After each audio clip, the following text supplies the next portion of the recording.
नमस्कार दोस्तों, सासा एटेक में आपका स्वागत है। तो आज हम केमिकल इक्वेशन और रिएक्शन का जो ये चैप्टर था उसमें आज हम आपको सिखाएंगे केमिकल इक्वेशन की बैलेंसिंग करना। तो सबसे पहला जो हमने एक्सपेरिमेंट देखा था मैग्नीशियम रिबन का, उस मैग्नीशियम रिबन में हमने क्या देखा था, जब हमने मैग्नीशियम रिबन को बर्न किया था तो मैग्नीशियम रिबन को बर्न करने के बाद जो हमें पाउडर मिला था मैग्नीशियम ऑक्साइड, आज हम उसी के ऊपर क्या करेंगे, डिस्कशन करेंगे। सपोज करिए जैसे कि ये है मैग्नीशियम ऑक्साइड, ये क्या है, मैग्नीशियम है, और इस मैग्नीशियम में ऑक्सीजन जो एटमॉस्फेरिक ऑक्सीजन है रिक्वायर्ड था बर्निंग करने के लिए, और उसके बाद ये कंपाउंड बना लेता है MgO का कंपाउंड। MgO कंपाउंड ये क्या करता है, फॉर्म कर लेता है। ठीक है, तो ये मैग्नीशियम प्लस ऑक्सीजन और ये फॉर्म करता है मैग्नीशियम ऑक्साइड। तो ये मैग्नीशियम ऑक्साइड जो है वो होता है सॉलिड फॉर्म में, ये ऑक्सीजन गैस जो होता है वो गैसियस होता है, और ये मैग्नीशियम ऑक्साइड का जो कंपाउंड बनता है वो भी क्या होता है, सॉलिड होता है। तो इसको हीट के प्रेजेंस में किया गया था, जो इसको हमने क्या किया था, बर्निंग हुआ था ना। तो बर्निंग में मैग्नीशियम ऑक्सीजन के प्रेजेंस में आके बर्न होता है और मैग्नीशियम ऑक्साइड का कंपाउंड फॉर्म हो जाता है। तो उसमें अगर आप देखेंगे ये पूरा एक क्या है, ये पूरा एक केमिकल इक्वेशन है। क्या है ये, केमिकल इक्वेशन। तो आइए डिस्कस करते हैं केमिकल इक्वेशन को। तो केमिकल इक्वेशन में आप क्या क्या देख रहे हैं, केमिकल इक्वेशन में आप क्या देख पा रहे हैं, केमिकल इक्वेशन में आप एक एरो देख रहे हैं। क्या देख रहे हैं, ये एरो। ये एरो क्या दिखाता है कि ये जो ऑक्सीजन है और ये जो मैग्नीशियम है, जो ऑक्सीजन और मैग्नीशियम है इसको बोला जाता है रिएक्टेंट। क्या बोला जाता है, रिएक्टेंट बोला जाता है, इसे बोला जाता है रिएक्टेंट। और ये जो मैग्नीशियम ऑक्साइड है इसको बोला जाता है प्रोडक्ट। इसको क्या बोला जाता है, प्रोडक्ट बोला जाता है। ये रिएक्टेंट है और ये प्रोडक्ट है। और ये एरो का साइन ये दिखाता है कि रिएक्टेंट जो है प्रोडक्ट में कन्वर्ट हो चुका है या हो रहा है। दो चीजें हैं, एक तो होता है रिएक्टेंट धीरे धीरे धीरे धीरे सॉरी रिएक्टेंट धीरे धीरे बर्न होते होते प्रोडक्ट बनाता है, और दूसरा ये होता है रिएक्टेंट एक साथ प्रोडक्ट में कन्वर्ट हो जाता है, जो कि हम फर्दर या फिर हायर क्लासेस में स्टडी करेंगे। अभी हमारा काम है केमिकल इक्वेशन को समझना। तो एक तो ये रिएक्टेंट है और ये किस में कन्वर्ट हो रहा है, प्रोडक्ट में, जो कि एरो शो करता है। उसके साथ साथ हमें यहाँ क्या समझ में आ रहा है, हमें यहाँ ये भी समझ में आ रहा है कि जो ये मैग्नीशियम का एटम है ये रिएक्ट करता है ऑक्सीजन के दो एटम से और ये बना लेता है MgO का एक कंपाउंड। तो ये इससे हमें समझने में आता है। इसमें क्या समझने में आया हमें कि magnesium atom get combined with oxygen molecule, oxygen gas और मॉलिक्यूल टू फॉर्म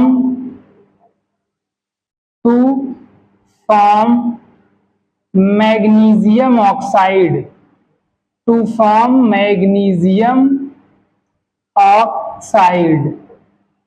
तो इससे हमें ये समझने में आता है। इसको आप देखिएगा, इसको मैं इरेज करने चल रहा हूं। तो आइए इसको इरेज करते हैं। तो मैग्नीशियम ऑक्साइड हमें क्या मिलता है, एक कंपाउंड मिलता है। ठीक है,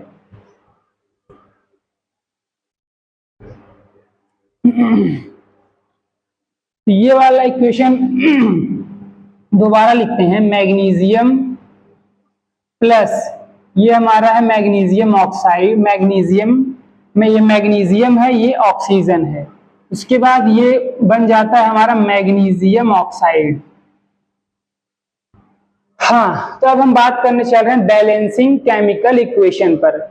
सबसे पहले बैलेंसिंग केमिकल इक्वेशन क्या होता है, पहला क्वेश्चन।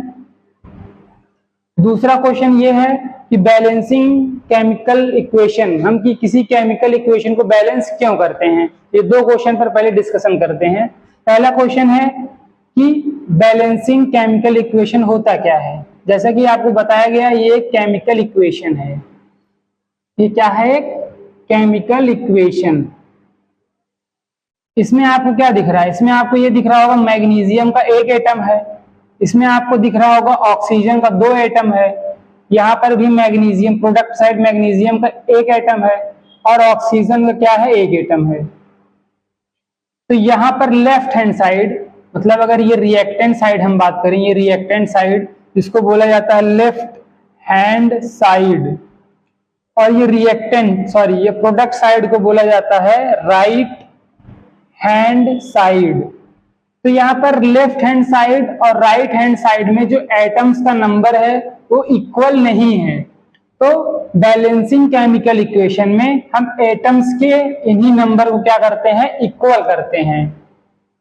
तो यहाँ पर मैग्नीशियम का 1 एटम है और यहाँ पर मैग्नीशियम का 1 एटम है, इसका मतलब है मैग्नीशियम तो बैलेंस है।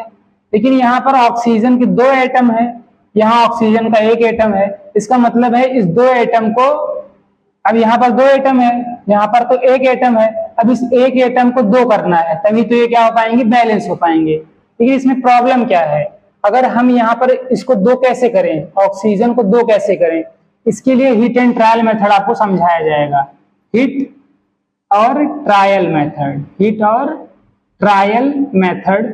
हिट और ट्रायल मेथड कोई रूल या कोई मेथड नहीं है, इसमें हम क्या करेंगे, चीजों को क्रॉस वेरीफाई करेंगे, हिट और ट्रायल मेथड लगाएंगे। उसमें हम कोई भी एक फिक्स रूल नहीं है केमिकल इक्वेशन को बैलेंस करने के लिए। लेकिन हम इसमें आपको ये बता रहे थे कि केमिकल इक्वेशन बैलेंस होता क्या है, मतलब एक बैलेंसिंग केमिकल इक्वेशन होता क्या है। तो एक बैलेंसिंग केमिकल इक्वेशन होता है लेफ्ट हैंड साइड और right hand side, left hand side और राइट हैंड साइड एटम्स का जो नंबर है वो इक्वल होना चाहिए, यही है बैलेंसिंग केमिकल इक्वेशन। अब आइए दूसरा क्वेश्चन डिस्कस करते हैं। दूसरे क्वेश्चन में ये आपको पूछा गया है कि बैलेंसिंग केमिकल इक्वेशन क्यों करना पड़ता है।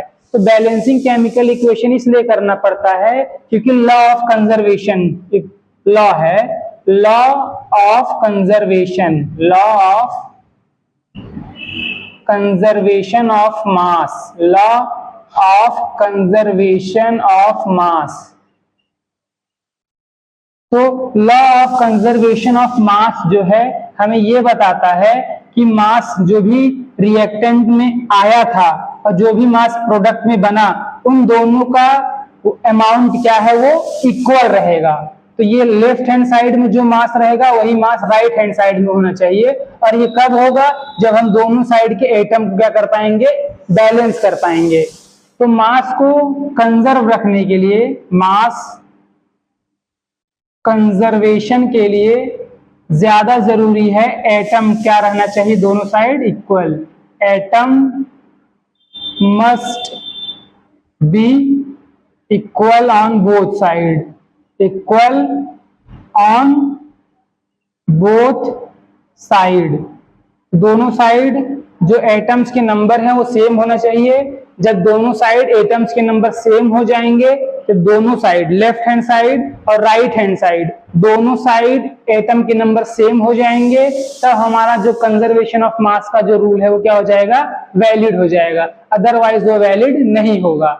इसको आप नोट कर लीजिए। अब हम इसको रफ करेंगे, रफ करने के बाद हम केमिकल इक्वेशन जो कि बैलेंस्ड और केमिकल इक्वेशन स्केलेटल, इन दोनों के ऊपर क्या करेंगे, डिस्कशन करेंगे।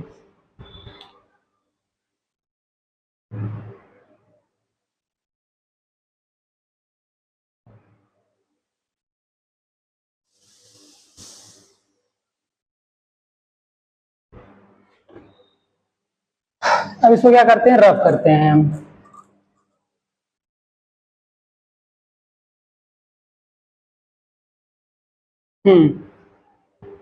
तो आइए उसी एग्जांपल से समझते हैं, मैग्नीशियम ऑक्साइड के ही एग्जांपल से।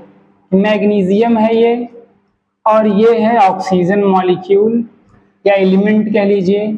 जब ये बर्न होता है तो ये मैग्नीशियम ऑक्साइड फॉर्म करता है। क्या फॉर्म करता है, मैग्नीशियम ऑक्साइड। ठीक, तो फिर से आइए स्टार्ट करते हैं। आप देख रहे हैं मैग्नीशियम का यहाँ 1 एटम है, यहाँ ऑक्सीजन का 2 एटम है, यहाँ पर मैग्नीशियम ऑक्साइड में मैग्नीशियम का 1 एटम है और ऑक्सीजन का भी कितना एटम है, 1 एटम है। तो दोनों साइड एटम्स जो है वो क्या है, बैलेंस नहीं है। यहाँ पर मैग्नीशियम तो बैलेंस है, मैग्नीशियम बैलेंस है, लेकिन ऑक्सीजन बैलेंस नहीं है।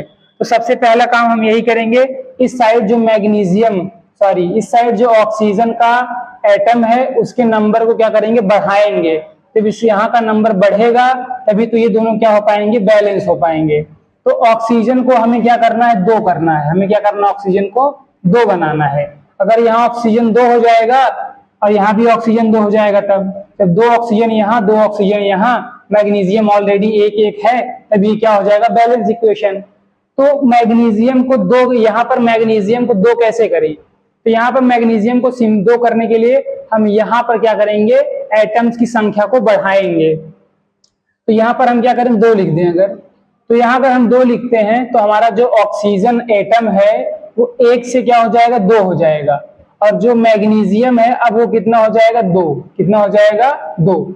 अगर आपको ये कंफ्यूजन हो रहा होगा कि यहाँ 2 लिखने से क्या समझ में आता है, तो यहाँ 2 लिखने से ये होता है, यहाँ 2 लिखने से ये होगा, मान लिखा है MgO, लिखा है 2MgO। तो 2MgO का मतलब है 2 मैग्नीशियम और 2 ऑक्सीजन, इसका ये मतलब होता है। ठीक है।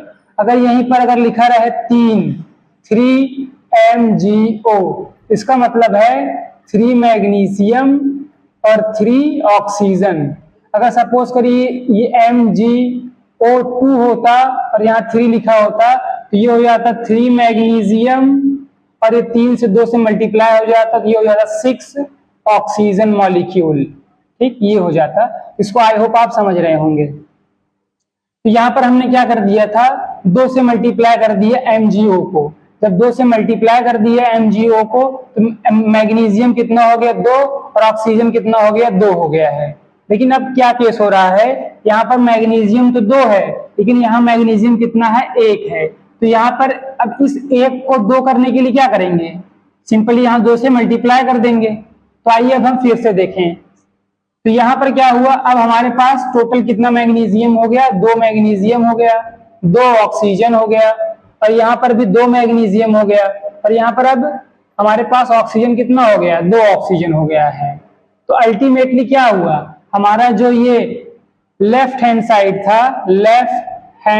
था, अब वो RHS राइट हैंड साइड के बराबर हो गया है। लेफ्ट हैंड साइड अब राइट हैंड साइड के बराबर हो गया है। अब इस इक्वेशन को बोलेंगे बैलेंस इक्वेशन। इसको क्या बोलेंगे, बैलेंस्ड इक्वेशन, बैलेंस्ड इक्वेशन बोलेंगे। इससे पहले क्या था, अगर हम इसको Mg+O2 के रूप में देखते और इसको बना देते MgO। अभी क्या है, अभी यहाँ पर left hand side right hand side के इक्वल नहीं है, तो इसको क्या बोलते हैं, इसको बोलते हैं स्केलेटल इक्वेशन। अभी ये इक्वेशन कैसा है, स्केलेटल इक्वेशन। स्केलेटल इक्वेशन का मतलब अभी ये बैलेंस्ड इक्वेशन नहीं है। अभी लेफ्ट हैंड साइड का राइट हैंड साइड का एटम जो है वो बैलेंस नहीं किया एक दूसरे को। तो ऐसे रिएक्शन को क्या बोलते हैं, स्केलेटल रिएक्शन। तो हमने स्केलेटल रिएक्शन और बैलेंस रिएक्शन को समझ लिया है।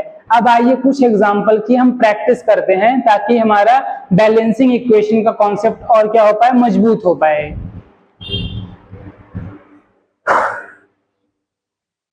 इसको करते हैं रब।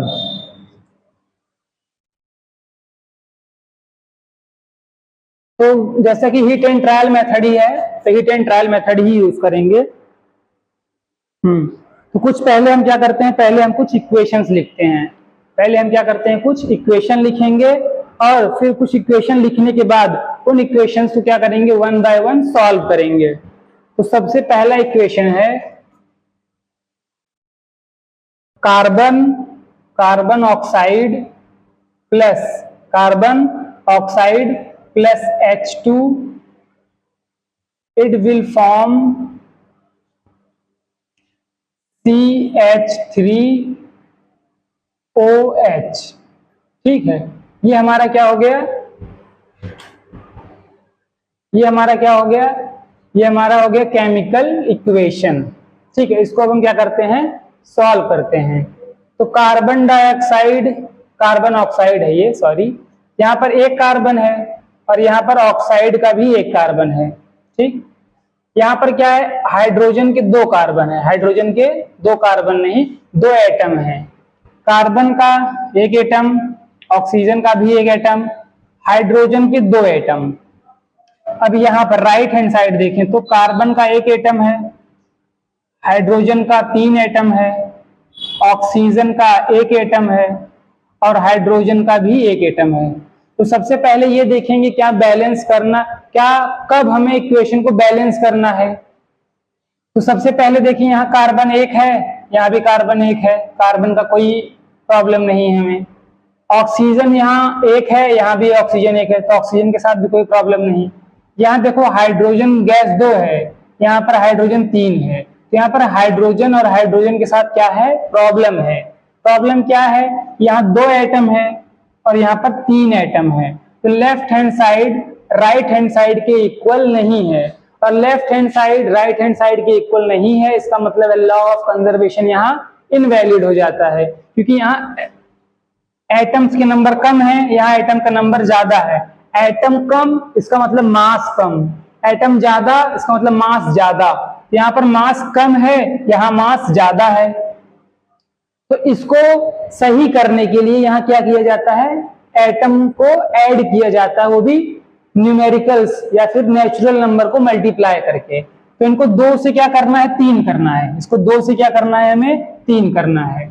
तो 3 हाइड्रोजन के लिए क्या करना पड़ जाएगा, हाइड्रोजन 3 तो हो नहीं पाएगा, क्योंकि यहाँ पर हम 3 हाइड्रोजन, यहाँ इवन नंबर है, ये ऑड नंबर है, ये इवन नंबर है, तो यहाँ पर ये 3 करना है इसको। तो हम अगर 1 से मल्टीप्लाई करेंगे तब कुछ होगा ही नहीं, 2 से मल्टीप्लाई करेंगे तो यहाँ 4 हो जाएगा, तो 4 होने पे यहाँ पर डेफिशिएंट हो जाएगा। तो ये प्रॉब्लम है, इसीलिए हिट एंड ट्रायल मेथड जो होता है काफी प्रॉब्लमेटिक हो जाता है। ठीक है, तो आइए इसको हम डिस्कस करते हैं।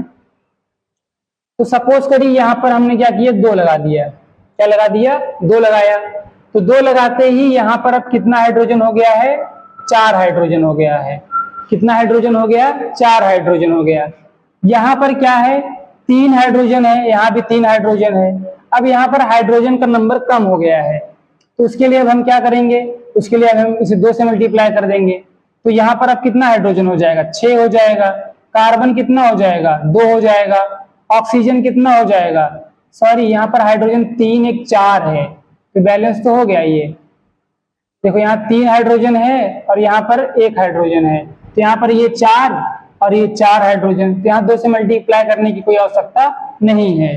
ठीक है, तो कार्बन 1 है, ऑक्सीजन 1 है, और जब इसको 2 से मल्टीप्लाई कर दिया गया 4 हाइड्रोजन भी आ गया। कार्बन 1 हाइड्रोजन 3 1 4, मैं इसको ध्यान ही नहीं दे रहा था। ठीक है, तो 3 1 4 हो गया ये, और ऑक्सीजन 1, तो यहाँ पर 4 और यहाँ पर 4, तो यहाँ पर अब क्या हो गया, left hand side right hand side के इक्वल हो गया। तो ये प्रॉब्लम इसलिए हुआ, देखिए आप क्वेश्चन सॉल्व करते समय प्रॉब्लम इसलिए हो रहा है क्योंकि इसका कोई फिक्स मेथड नहीं है।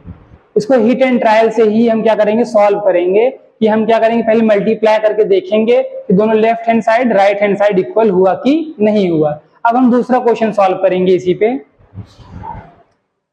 तो सेकंड क्वेश्चन देखते हैं। अब सेकंड क्वेश्चन है H2 प्लस Cl2 और ये रिएक्ट करके क्या बनाते हैं, HCl बनाते हैं। क्या बनाते हैं, HCl।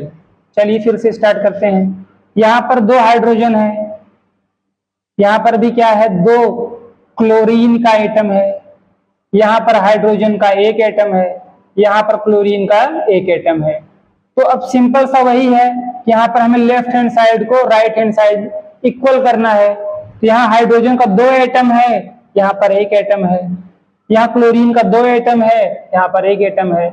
अब इनको भी 2 करना है, तो 2 करना है, सिंपल इनको क्या करेंगे, 2 से मल्टीप्लाई कर देंगे।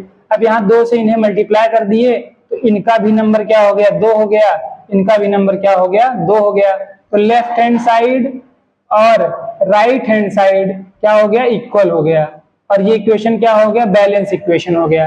आप इसे नोट करिए, इसको रफ करते हैं उसके बाद। चलिए इसको हम रफ कर देते हैं।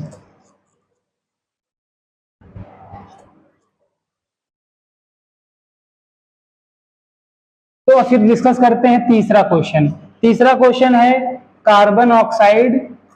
इसको तो हम डिस्कस कर चुके हैं, कार्बन ऑक्साइड वाला एग्जांपल। अब हम एग्जांपल सॉल्व करने जा रहे हैं। Fe आपने नाम सिंबल सुना होगा, आयरन का है, प्लस Fe के बाद प्लस है H2O, ठीक। उसके बाद ये क्या बन जाएगा प्रोडक्ट, ये प्रोडक्ट बन जाएगा Fe3O4 प्लस H2, ये बन जाएगा, ठीक है। तो सिंपल सा प्रोसीजर फॉलो करेंगे। आयरन है 1, यहाँ आयरन है 3, यहाँ ऑक्सीजन है 2, ऑक्सीजन नहीं हाइड्रोजन, हाइड्रोजन है 2, यहाँ भी हाइड्रोजन है 2, यहाँ ऑक्सीजन है 1, यहाँ भी यहाँ पर ऑक्सीजन है 4। तो यहाँ पर आप देख पा रहे हैं ना कि हाइड्रोजन तो हाइड्रोजन बैलेंस है, लेकिन यहाँ आयरन 1 है, यहाँ आयरन 3 है, यहाँ ऑक्सीजन 1 है, यहाँ ऑक्सीजन 4 है। इसका मतलब है इस साइड क्या है, डिफिशियंट है एटम्स का, यहाँ एटम कम है, इनको यहाँ 3 करना है और यहाँ ऑक्सीजन क्या करना है, 4 करना है। तो इसमें भी हम वही हीट एंड ट्रायल मेथड का यूज करते हैं। किसका यूज करते हैं, हीट एंड ट्रायल मेथड। तो हीट एंड ट्रायल मेथड के लिए चलो हम पहले आयरन को 3 करते हैं। आयरन को हमने क्या कर दिया, 3 से मल्टीप्लाई कर दिया। अब यहाँ आयरन 3 हो गया, यहाँ भी 3 हो गया आयरन। अब यहाँ ऑक्सीजन 4 है और यहाँ 1 है, तो चलो इसको भी 4 से मल्टीप्लाई करते हैं। तो यहाँ 4 से मल्टीप्लाई कर दिए तो ऑक्सीजन 4 हो गया, यहाँ भी 4 हो गया।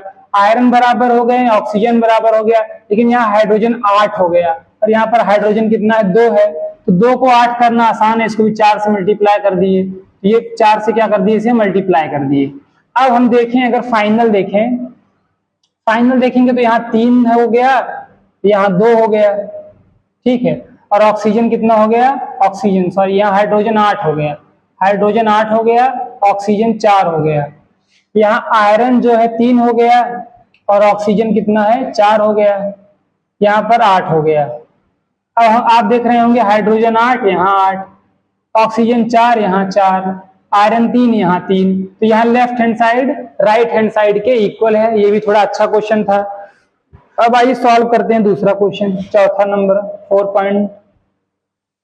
चौथा क्वेश्चन है KClO3 और ये टूट कर बनाता है KCl प्लस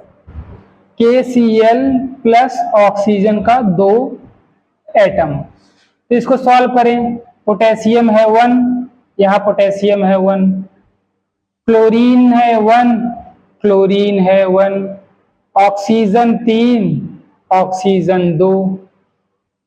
तो यहाँ क्लोरीन, यहाँ पोटेशियम क्लोरीन बैलेंस है, इन ऑक्सीजन 3 है, यहाँ ऑक्सीजन 2 है।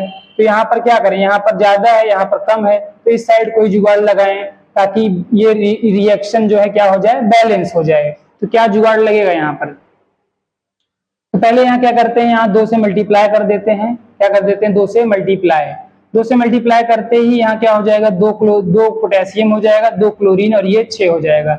जब ये इवन हो जाएंगे तो बैलेंस करना आसान होता है। यहाँ पे 2 से मल्टीप्लाई कर देंगे और यहाँ फिर हम क्या कर देंगे, 3 से मल्टीप्लाई कर देंगे। तो यहाँ पर क्या हो जाएगा, 2, ये भी 2 और ये 2 से क्या हो जाएगा, 6 हो जाएगा। तो यहाँ 2 2 6, यहाँ 2 2 6, तो ये क्या हो गया, बैलेंस हो गया। क्या हो गया, ये बैलेंस, ये हो गया बैलेंस्ड इक्वेशन, ये हो गया बैलेंस्ड इक्वेशन, ठीक है। इसको अब रब करते हैं। तो हीट एंड ट्रायल मेथड से ही ये होगा, ऐसा कोई रूल नहीं है कि मैं भी कोई रूल लगा दूं। मैं भी इसे सोच रहा हूं, सोच के तभी कर पा रहा हूं। कोई रूल फिजिक्स में अभी इस रूल्स कोई है तो इस मेथड के लिए पर्टिकुलर, ऐसा नहीं कि केमिस्ट्री में रूल्स नहीं है। हाँ, इस बैलेंसिंग करने के लिए सब रूल्स बताते जरूर हैं, लेकिन यहाँ पर रूल्स जो है वो कंटिन्यू लग नहीं पाते हैं। तो हीट एंड ट्रायल मेथड से ही हम इसे करेंगे। तो यहाँ मान लीजिए CH4 है, क्या है, CH4 कार्बन और 4 हाइड्रोजन है। उसके बाद यहाँ पर ऑक्सीजन का एक मॉलिक्यूल आता है, ठीक है। उसके बाद वाटर जो है आता है, वाटर H2O प्लस आ जाता है कार्बन डाइऑक्साइड। तो मैंने भी यहाँ पर क्वेश्चन नोट कर लिया है। अब पहला मेथड आप तो जान ही चुके होंगे, पहला स्टेप क्या करना होता है। पहला स्टेप होता है काउंट करना। क्या होता है, एटम को काउंट करना।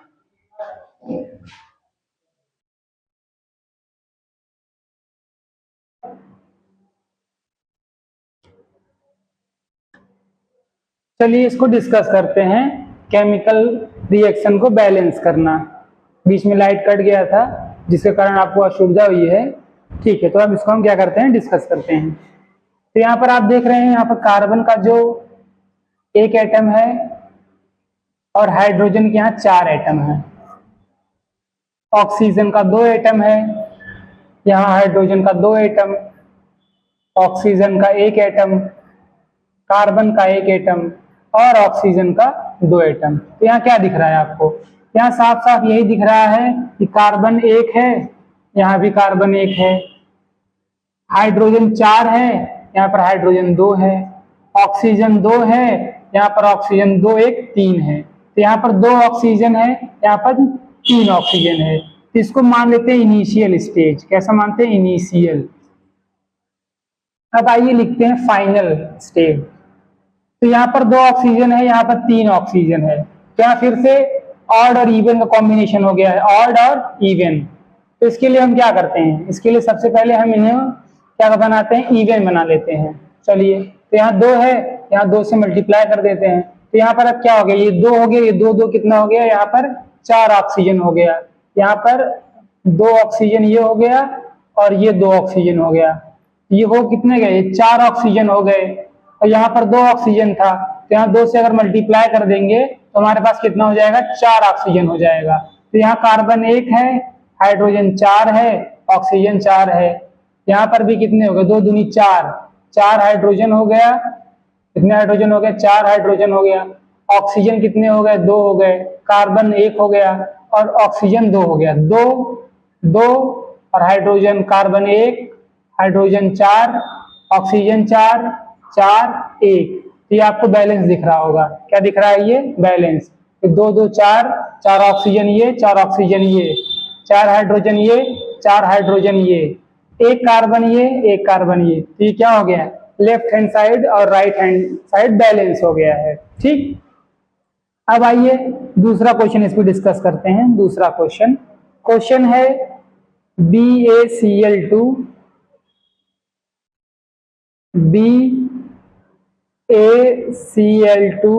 BaCl2 प्लस Na2SO4 और ये एरो जो हमें प्रोडक्ट बनाएगा वो है BaSO4 प्लस NaCl, ठीक। यहाँ पर जो बैरियम है वो 1 है, क्लोराइड यहाँ 2 है, सोडियम यहाँ 2 है और सल्फेट यहाँ पर क्या है, 4 है। बैरियम 1 है, सल्फेट 4 है, सोडियम 1 है और क्लोरीन 1 है, ठीक। तो यहाँ पर क्या है, अनबैलेंस क्या है, यहाँ पर बैरियम 1 था, यहाँ भी बैरियम 1 था, बैलेंस है। यहाँ 2 क्लोरीन था, यहाँ पर 1 क्लोरीन है, मतलब अनबैलेंस है। सोडियम 2 है, यहाँ सोडियम 1 है। सल्फेट 4 है, सल्फेट 4 है। तो यहाँ क्लोरीन 2 है, यहाँ क्लोरीन 1 है। तो यहाँ 2 से मल्टीप्लाई कर देते हैं। 2 से मल्टीप्लाई करते ही यहाँ पर सोडियम 2 हो गया, क्लोरीन 2 हो गया। तो अब ये क्या हो गया, एक बैलेंस रिएक्शन हो गया। यहाँ पर बैरियम 1, यहाँ barium 1, chlorine 2, chlorine 2, sodium 2, sodium 2, sulphate 4, sulphate 4। ये बैलेंस रिएक्शन हो गया है। तो यहाँ पर भी LHS और RHS क्या हो गया है, बैलेंस हो गया है। इसको मैं रफ करने जा रहा हूं अब।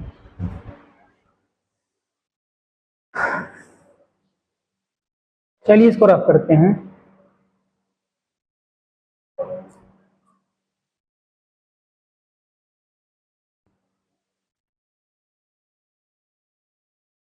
तो अभी क्या हुआ, अभी ये बैलेंसिंग जो हमने केमिकल इक्वेशन लिखा, अनबैलेंस केमिकल इक्वेशन को बैलेंस किया और हमने बैलेंसिंग यहाँ पर कंप्लीटली सीख गए हैं। अब हम क्या करते हैं, एंडोथर्मिक रिएक्शन और एक्सोथर्मिक रिएक्शन को समझेंगे।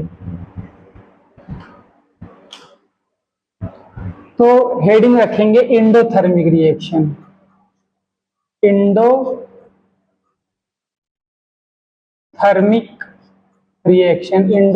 रिएक्शन स्लैश एक्सोथर्मिक रिएक्शन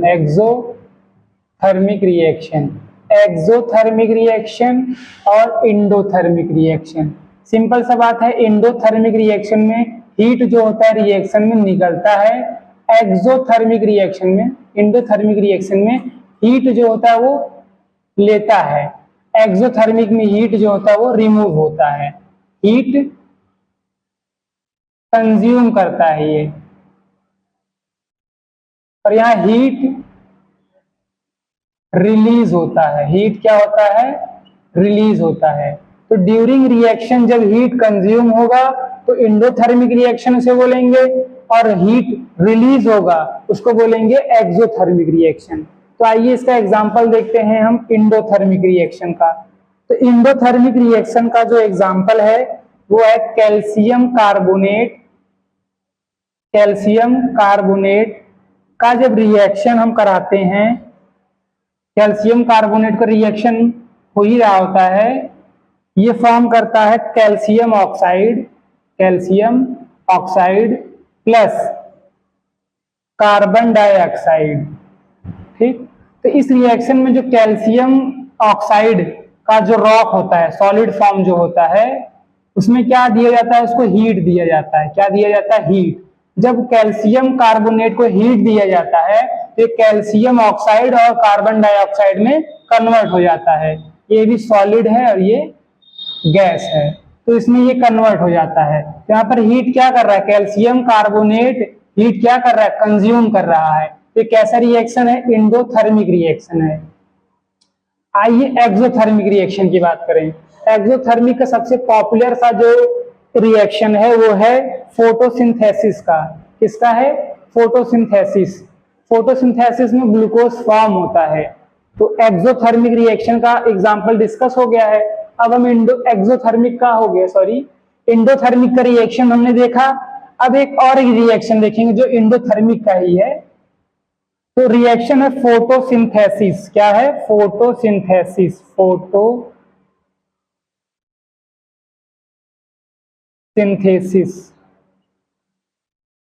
तो ये फोटोसिंथेसिस का जो रिएक्शन है वो कौन सा रिएक्शन है, एंडोथर्मिक रिएक्शन है। वो कैसे, इसमें क्या होता है, कार्बन डाइऑक्साइड का 6 मॉलिक्यूल जब वाटर के 6 मॉलिक्यूल के साथ रिएक्ट करता है तब ये फॉर्म करता है ग्लूकोज C6H12O6, ये फॉर्म करता है। उसके साथ साथ यहाँ पर ऑक्सीजन का गैस जो होता है वो रिलीज होता है। 6 ऑक्सीजन गैस मॉलिक्यूल रिलीज हो जाएंगे। 6 दूनी 12, 6, तो ये जो है 6 दूनी 12, 6 रिलीज हो जाएंगे। तो यहाँ पर सनलाइट का रिक्वायरमेंट है, तो यहाँ हीट का रिक्वायरमेंट होता है। ये फोटोसिंथेसिस और ये कैल्शियम कार्बोनेट का टूटना, ये एक्सोथर्मिक रिएक्शन है। अब हम ये एंडोथर्मिक रिएक्शन है। अब हम एक्सोथर्मिक रिएक्शन देखते हैं।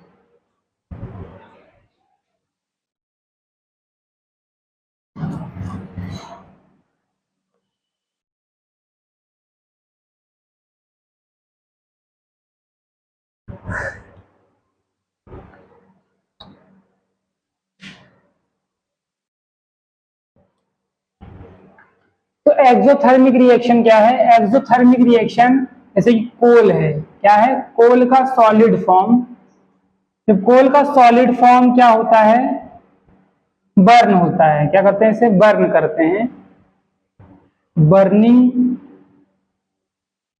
Of coal. जब कोल को बर्न करते हैं in the presence of oxygen, जब कार्बन कोल बर्न होता है ऑक्सीजन के प्रेजेंस में, तब ये प्रोड्यूस करता है कार्बन डाइऑक्साइड प्लस हीट। ये क्या प्रोड्यूस करता है, कार्बन डाइऑक्साइड और हीट ये प्रोड्यूस करता है। और ये ठंडियों के मौसम में जब हम क्या करते हैं, किसी अलाव को, किसी लकड़ी को जलाते हैं, जलाने के साथ साथ हमें क्या प्रोड्यूस होता है, हमें क्या होता है, हीट महसूस होता है, गर्माहट महसूस होती है। तो उस रिएक्शन में हीट क्या होता है, हमें मिलता है।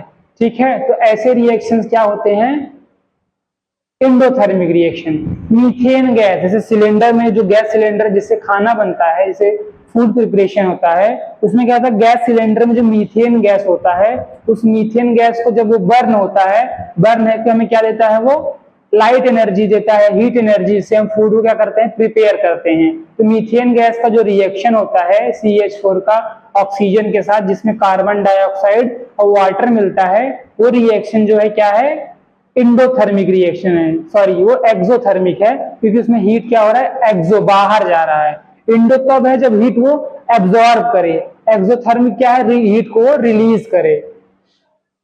जैसे कि CH4 है, क्या है, CH4 जब वो होता है, क्या कहते हैं, CH4 जब बर्न होता है in the presence of oxygen, जब ये बर्न होता है तो ये बनाता है कार्बन डाइऑक्साइड प्लस वाटर। तो उसके साथ साथ ये हीट क्या करता है, रिलीज करता है। हीट क्या करता है, ये रिलीज करता है।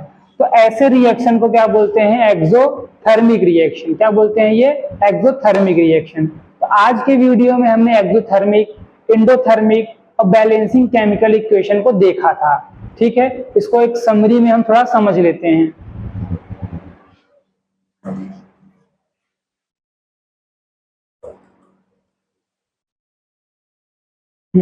तो आज हमने सबसे पहले क्या स्टार्ट किया था, आज सबसे पहले हमने देखा था केमिकल इक्वेशन। केमिकल इक्वेशन देखा था, केमिकल इक्वेशन। ठीक है, केमिकल इक्वेशन के बाद हमने एक वर्ड देखा था, law of conservation of mass. Law of conservation of mass. Law of conservation of मास, इसमें क्या होता है, रिएक्टेंट साइड में मास और प्रोडक्ट साइड में मास जो हो क्या होना चाहिए, इक्वल होना चाहिए। ठीक, रिएक्टेंट साइड में क्या होता है, एटम्स होते हैं, एटम।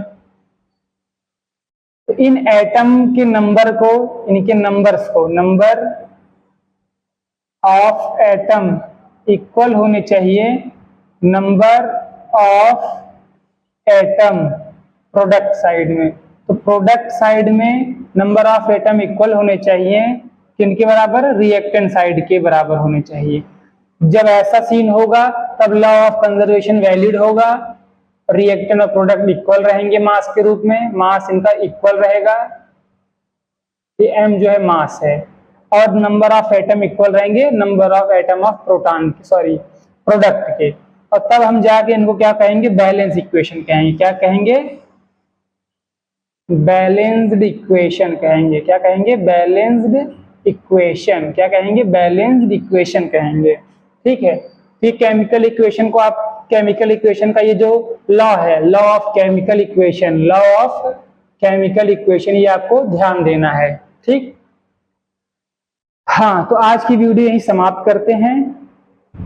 ठीक है, और आप केमिकल इक्वेशन और केमिकल रिएक्शन का ये वीडियो कंप्लीट देखिएगा। नमस्कार।